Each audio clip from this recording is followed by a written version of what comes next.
Okay. All right. My name is Evelyn de la Paz. I am an occultist, poet, and artist. These are my magician vlogs. So I'm going to go in today on talking about using streamlines of consciousness for your inner alchemy and healing and shadow work, and how exactly individuals tap into different lines of consciousness. I did not ever hack into someone's energy. It's genuinely just an ability to synchronize with another individual's psyche at one point. That's just an ability. This is probably one of the biggest issues that I had in my spiritual experience and shadow work, because there are men who can hear my consciousness on a regular basis. And this is off of just like me listening to music and just, so, and there's a lot of reasons for these things that happen. So I'll go into that at one point, but I've never hacked into anyone's energy field. Okay. So I'm going to tap into this just because this ability is one of my greatest assets and something that I use on a regular basis to bond with source consciousness. Human relationships is one of the biggest necessities for humans to grow in the world, and you don't want to isolate yourself. It's how light must keep, emitting. It's just how it acts in itself is to be able to create bonds and to connect with others. You can use this for shadow work. You can use this for your own recreational everyday life. You can do many things with this, and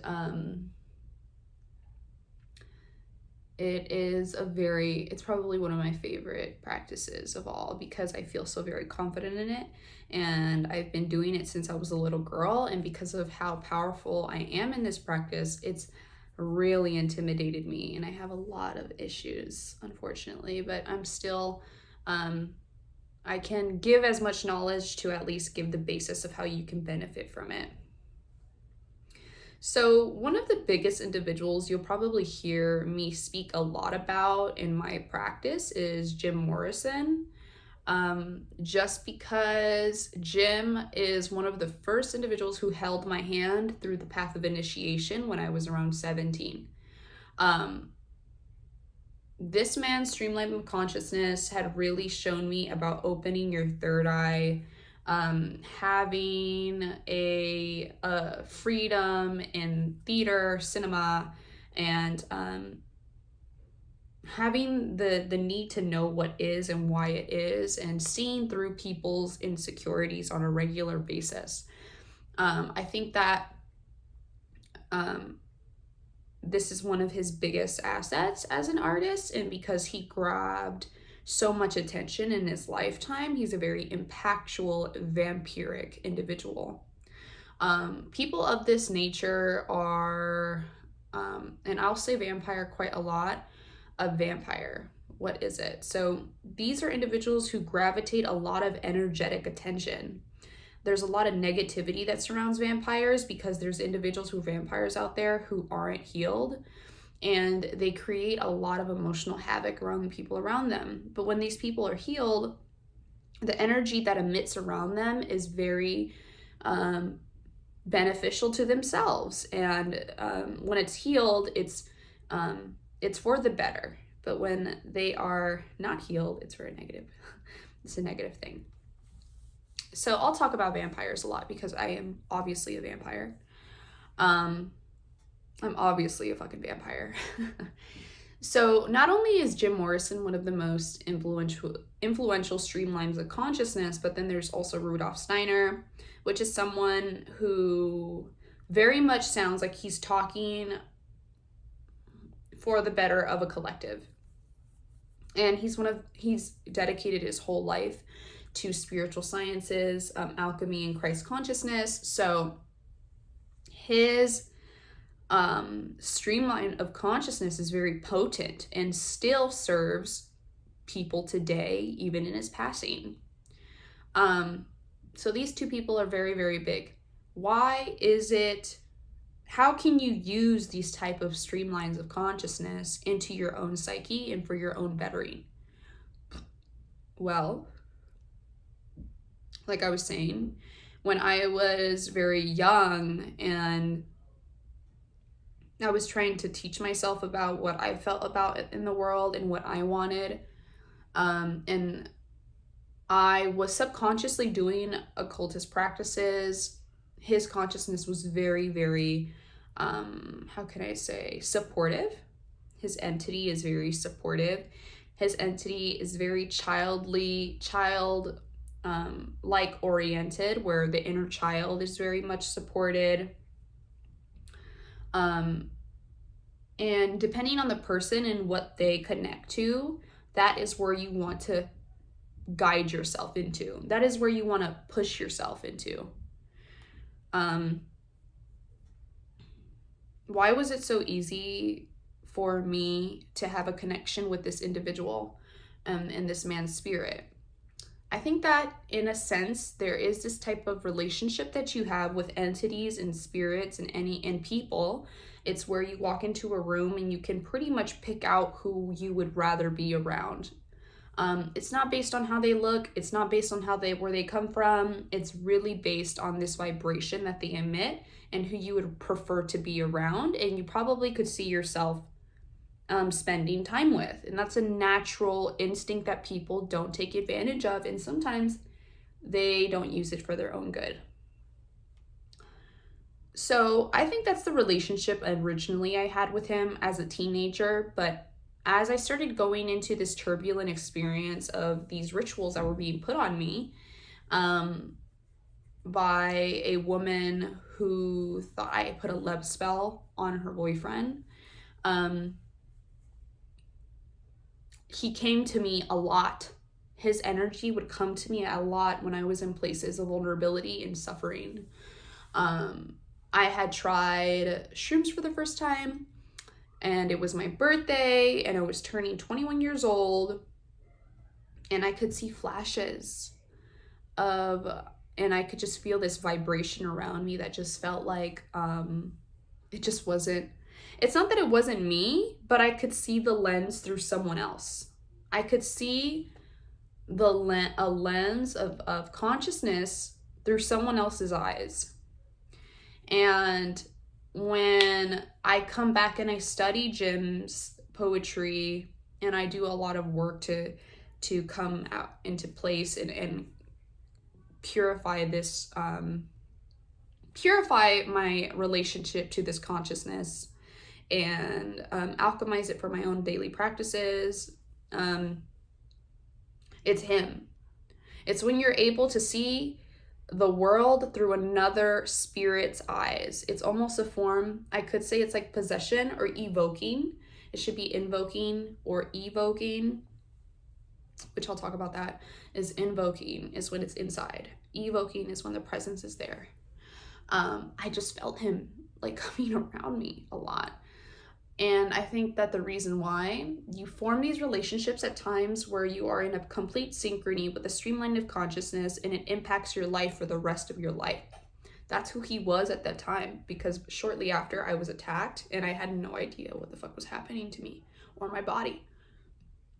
So, I get advice from this entity on a regular basis now.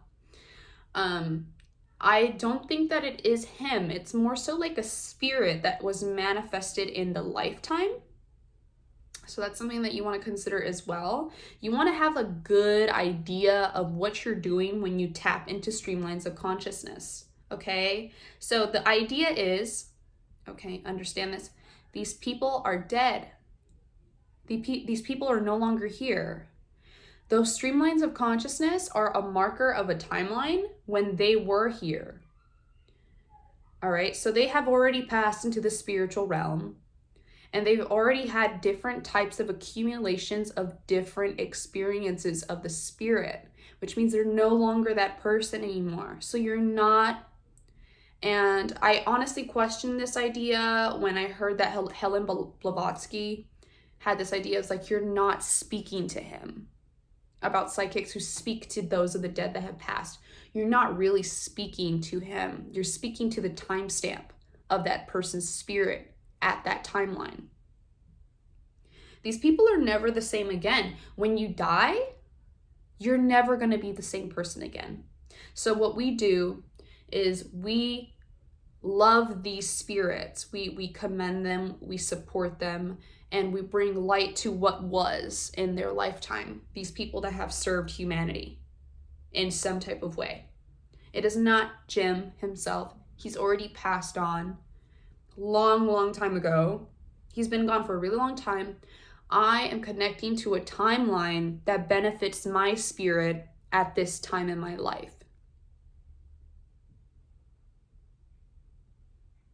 So take what you will with that information. That is the best way to do it, because a lot of the times discernment can get kind of confusing when you're practicing this in your psychic experiences, or your psychic experiences, or your practices on a regular basis, or your psychological training for light. I'm like, well, Jim was an alcoholic. Like, Jim had a drinking problem. He had it doesn't really matter who that person is. It's just a matter of how well, it does. It really fucking does. The idea is you connect with entities emotionally for a reason, and it's there to guide you and teach you a lesson. So please choose your individuals. Like, I mean, a fucking dictator, you know, maybe not the best person to learn from, unless that's what you want to do with your life, you know, it's up to you. But as I was saying, this is a streamline of consciousness that's benefiting me now. So how does that process, what does that process look like? It's emotional connection. It is learning from others on a certain platform. It is, that's what it is. Rudolf Steiner. Why, that's a totally different person, but also extremely a wonderful asset for my psyche. Rudolf Steiner is someone with human humility out of everything. Very much, he is a practical spiritual scientist, and that's who I know him as.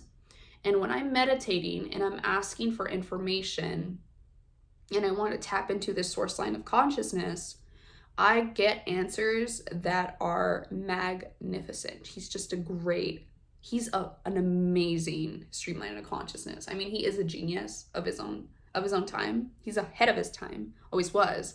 He's done so much with his life, but it depends on what type of relationship you form. And yes, you can project. That's why it's important to purify. And in a way, if this person had issues in his lifetime, or there were things in his lifetime that aren't commendable, or you didn't agree with everything, this is an opportunity to learn and alchemize from what you are getting and what you're tapping into. So you won't have like a full-blown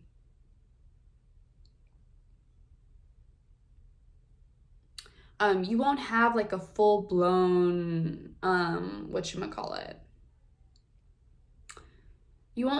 a full-blown teacher-student experience with these entities. I wouldn't do that. I wouldn't ever do that. Because discernment, it doesn't matter who you think you're talking to. It has to play into every atmosphere. Angels, demons, entities, people, places. Some people, they'd rather do like the basic demon angel type of relationship. But for me, I'm obviously one of those people who taps into multiple sources of light, multiple sources of streamlines of consciousness. And that's my gift, is that I'm able to tap into people's energy pretty easily.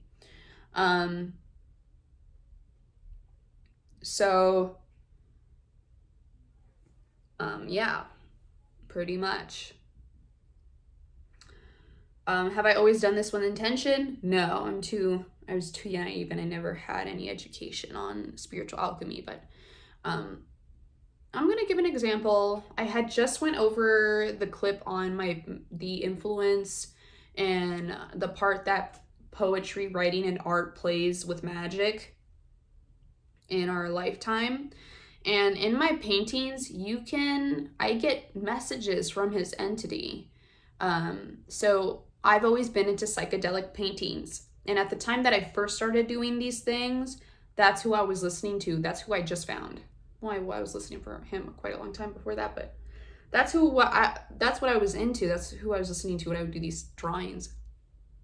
And I'm doing these paintings, and there's imagery that's aligns with things. So when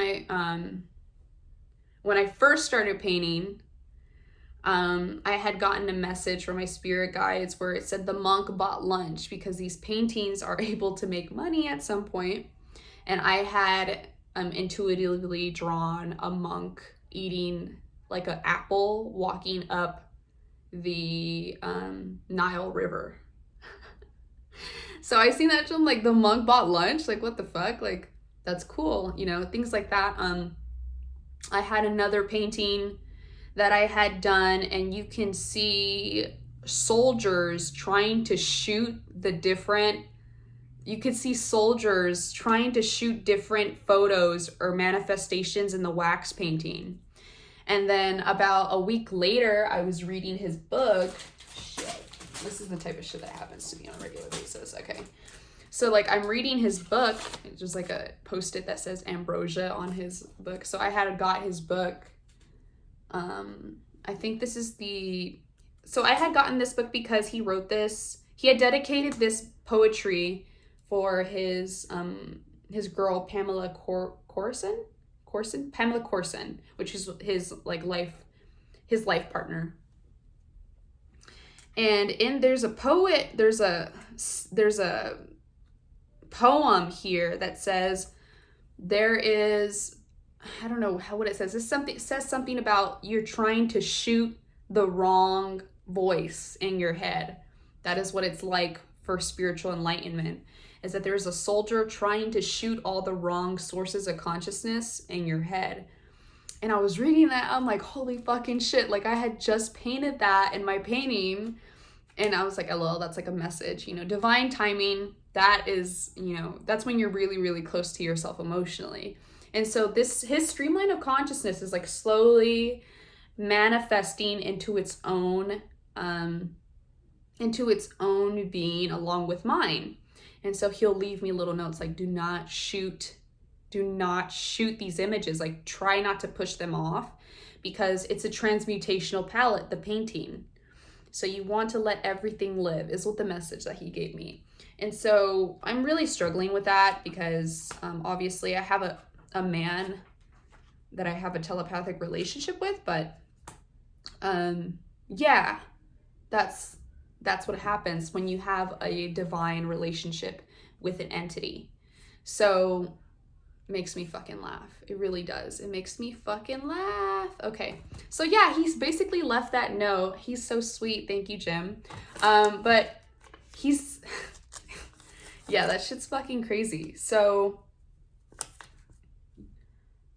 and let me tell you, when I was drawing the soldiers, I was like, what the fuck what the fuck is showing up in my paintings this time? I mean, there's a lot of crazy things that show up in my paintings, but there's multiple soldiers in the painting, like trying to shoot at this thing, at Sunny's spirit guide. It's so fucking funny. So that's the type of shit that, I'm an artist, so that's my relationship with things. But yeah, it's a trip. So that's because I'm practicing his consciousness streamline with me naturally. It's just something that I got. That was a gift that I inherited at a young age. So of course now I have a very interesting relationship with him. But do you see that? Do you see how those lessons come to you and how it starts coming to one as one source? That's what our goal is you want to try to perform spiritually coming from one place and having a lot of openness. I'm someone who has a lot of fucking opinions. You will hear my ass. And the people in the industry who know about me, or other people, or I don't know how the fuck they're doing it. I'd never cared to go look at it. But you will know me as someone who's very fucking opinionated. I'm very opinionated. And I think of things a lot. And I pay attention to things. My inner child is like very observative, almost OCD. And that's the reason why I'm able to connect with streamlines of consciousness like that. I think it genuinely derives from some type of OCD, quite honestly. Is like a perfection thing. So yeah. Now, as I'm going away from just streamlines of consciousness, I want to also talk about God spousing and what that looks like. Because there's a lot of practitioners out there who don't support God spousing or don't believe it's real. But this here proves my point. It just proves my fucking point. Because there's an idea that an entity will come to you. There's an idea that an entity will come to you and a God wants nothing to do with human beings, like these type of ideas or relationships. But quite honestly, a God only lives for human beings, human souls and spirits, because we are the reason that gods are able to thrive entity-wise. Once people forget old gods, I mean, there's a reason why we call them the old gods, is because they're forgotten. They don't get to live on anymore. So that we can just debunk that. I've done practices with I don't know exactly who this entity is. I've had Egyptian related practices where I've gotten information from Egyptian entities and they're feminine. I would like to say that it may have been a Cleopatra type of god entity, or something like that. But like she was great. She was amazing. I would like to say it's Cleopatra, but it's not. I can't remember which Egyptian goddess it was, but she was doing amazing, showing me certain things. So why wouldn't a god want a intimate relationship with a human being? Why? Because intimacy is a potent form of love. So is sex. It's a potent form of love. It doesn't always have to be. Obviously, we know this, that sex shouldn't be put on a pedestal so much because it's so negatively impactful. But gods definitely want to fuck humans, okay? They definitely want to fuck humans, especially a human that is authentic in their identity and who is being open-hearted to a universal and prematural spirit. It's attractive. Does it not sound attractive? I don't know. So, for example, I would say you could probably hear about the things that flow around in my experience and say that I'm God spousing with Baal,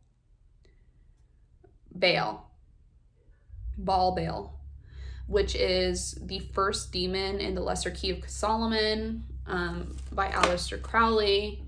And who is Baal? He's probably one of the main demons that I work with on a regular basis because he's an emperor.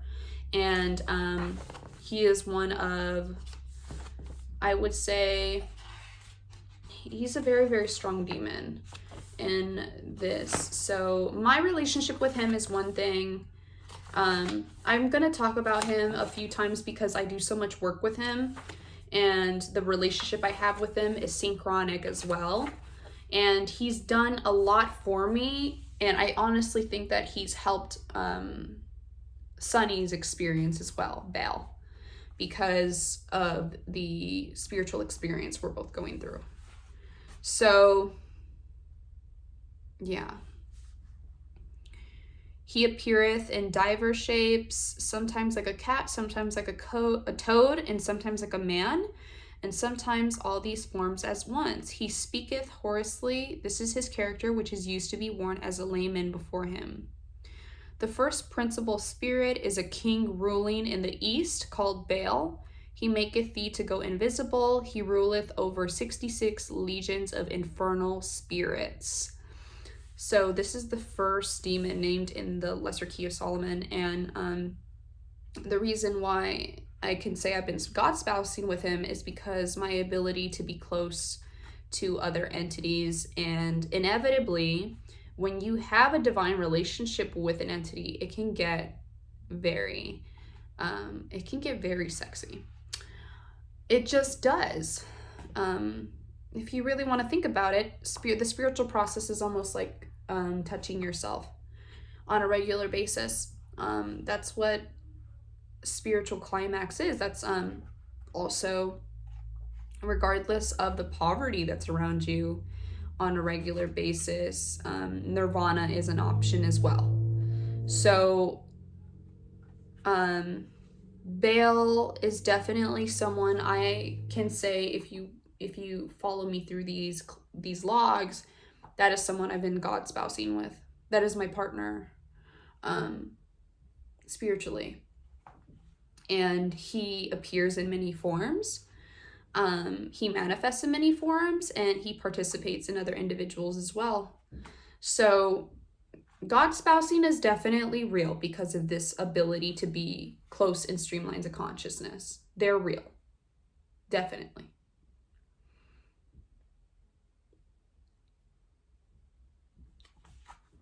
I think it's just very important to consider that, and as long as you have a well understanding of what the spirit is and how you can purify it and keep it pure, then there's no reason why you can't do it. Okay? And then also when you have God spousing, so this is the Lesser Key of Solomon by Aleister Crowley. I do need more demons books, but this is the first one I got. And he's a great writer. I don't know how I feel about him, but he's a really good writer. Yeah. So that's what it's looking like for me right now. God spousing is real. Also, God spousing is a great opportunity to heal your sexuality. Very, very good opportunity to heal your sexuality, because you want to know what your sexual orientation is. It is probably a lot easier for me to talk about this on a regular basis because I'm a Black magician, more orientally. I do have relationships with other entities as well, but I'm more than anything a Black magician. So it's a really good avenue to do that. And if you're intimidated by that, by an idea of God spousing, then you might want to look into things again. You might want to think about it one more time. I have definitely had my fucking experiences in God spousing that went left. Well, I mean, bad decisions are bad decisions, but yeah, it is a learning experience. So this is going to be me finalizing my magician's log, and if you appreciate this, if you would like to keep following, go ahead and like and subscribe, and I will be back sooner or later. Thank you.